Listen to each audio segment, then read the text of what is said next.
Hi, everyone. My name is Rich. I'm a CPA and a tax resolution specialist and the owner of Bloom Tax Resolution. And today I wanted to start discussing the various letters that the IRS may send you.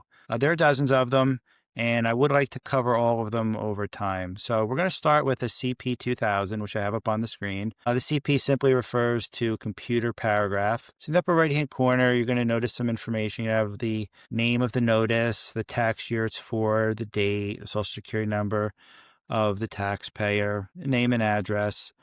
The first piece we want to focus on is right under amount due, a definition of what the form is. So this form is sent to taxpayer to inform them that income and payment information that the IRS has on file, typically from employers or financial institutions, is not reflected in the taxpayer's tax return. What this simply means is the taxpayer likely forgot to include a W-2 or a 1099. This could happen because of a part-time job you forgot about over the summer or a small 1099 that was missed.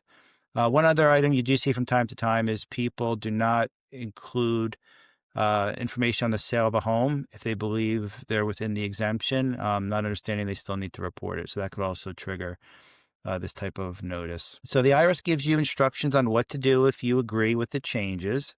You're going to follow the steps, send in your payment, and you are not required to amend your tax return. So no 1040X is required. Simply agree with the changes, make the payment, and these will eventually make their way to your tax transcript. Below is a summary of the changes. So in this example, the IRS has record on the return of dividends and interest. They compare that to what they've received, and then the difference. That difference has the applicable tax rate applied.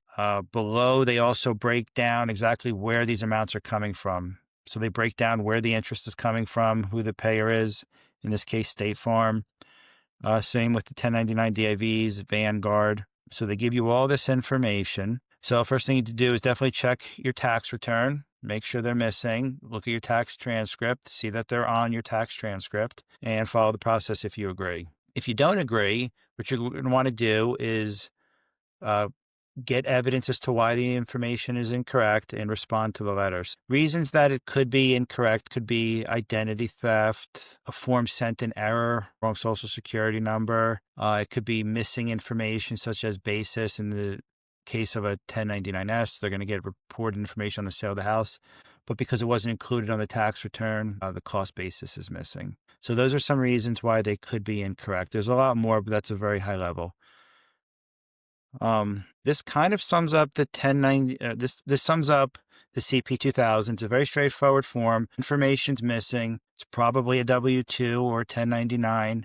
If you agree, respond by acknowledging and making a payment. If not, go through the process of putting together your supporting documentation. I hope this was a helpful overview of the CP2000. It's nothing to be alarmed about. It's a very common form and typically requires a little more than an acknowledgement of the changes and sending in a payment. If you do disagree, definitely try to answer. If you do disagree, you may want to reach out and seek professional help to help you respond properly to the IRS, especially as the dollar amounts grow. Thanks for joining, and we'll see you next time.